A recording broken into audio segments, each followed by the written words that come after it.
पनवेल पोलिसांनी करंजाड येथील रेल्वे प्रकल्पातून तब्बल 1.5 कोटी रुपयांचे स्टील चोरी करणाऱ्या टोळीचा पर्दाफाश करत तिघांना अटक केली आहे। या कारवाईत सुमारे 67 टन स्टील साहित्य जप्त करण्यात आले असून रेल्वे प्रकल्पातील ही मोठी चोरी उघडकीस आल्याने खळबळ उडाली आहे।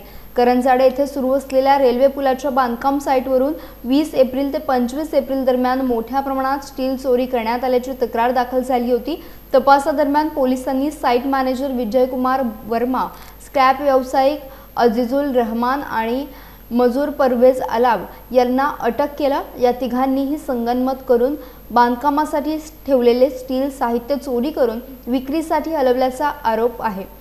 गुन्हे शाखेने तांत्रिक विश्लेषण आणि हायड्रा क्रेनच्या हालचालींचा तपास करत आरोपींपर्यंत धागेदोरे पोहोचवले।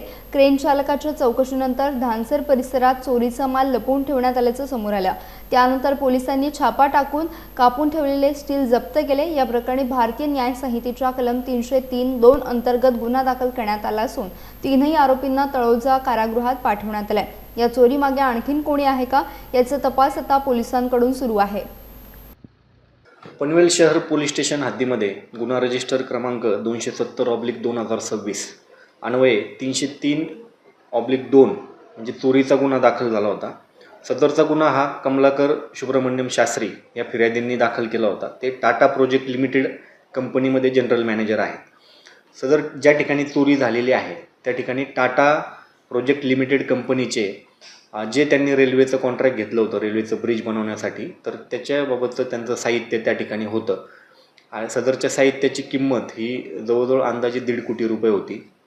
सदरचं साहित्य चोरीला गेल्याचं त्यांच्या लक्षात आल्यानंतर त्यांनी 28 एप्रिल 2026 रोजी संध्याकाळी 4 वाजता पनवेल शहर पोलीस स्टेशनला गुन्हा दाखल केला होता। सदर प्रकरणाचं गांभीर्य लक्षात घेऊन तात्काळ आम्ही याबाबत टीम बनवल्या होत्या आणि त्या टीमने साधारणतः 6 तासामध्ये या गुन्ह्यातील 3 आरोपींना अटक करून जो गेलेला मुद्देमाल आहे 1.5 कोटी रुपयाचा तो 100% मुद्देमाल हस्तगत करण्यात पनवेल शहर पोलीस स्टेशनला यश आलेलं आहे। या गुन्ह्यातील मुख्य आरोपी हा टाटा प्रोजेक्ट लिमिटेड कंपनीमध्येच सुपरवायझर म्हणून काम करत होता। विजयकुमार बाबूलाल वर्मा असं त्याचं नाव आहे। तर विजयकुमार बाबूलाल वर्मा यानेच इतर आरोपींना सदरबाबत चोरी करण्याबाबत सांगितले होते आणि त्या बदल्यात त्याने या आरोपींकडून 10 लाख रुपये घेतले होते। सदरचे 10 लाख रुपये त्याच्या घरातून जप्त करण्यात देखील पनवेल शहर पोलीस स्टेशनला यश आलेले आहे। म्हणजे या गुन्ह्यात जवळजवळ 10 लाख रुपये आणि 1.5 कोटीचा मुद्देमाल असा 1,60,00,000चा मुद्देमाल आपण या गुन्ह्यामध्ये जप्त केलेला आहे।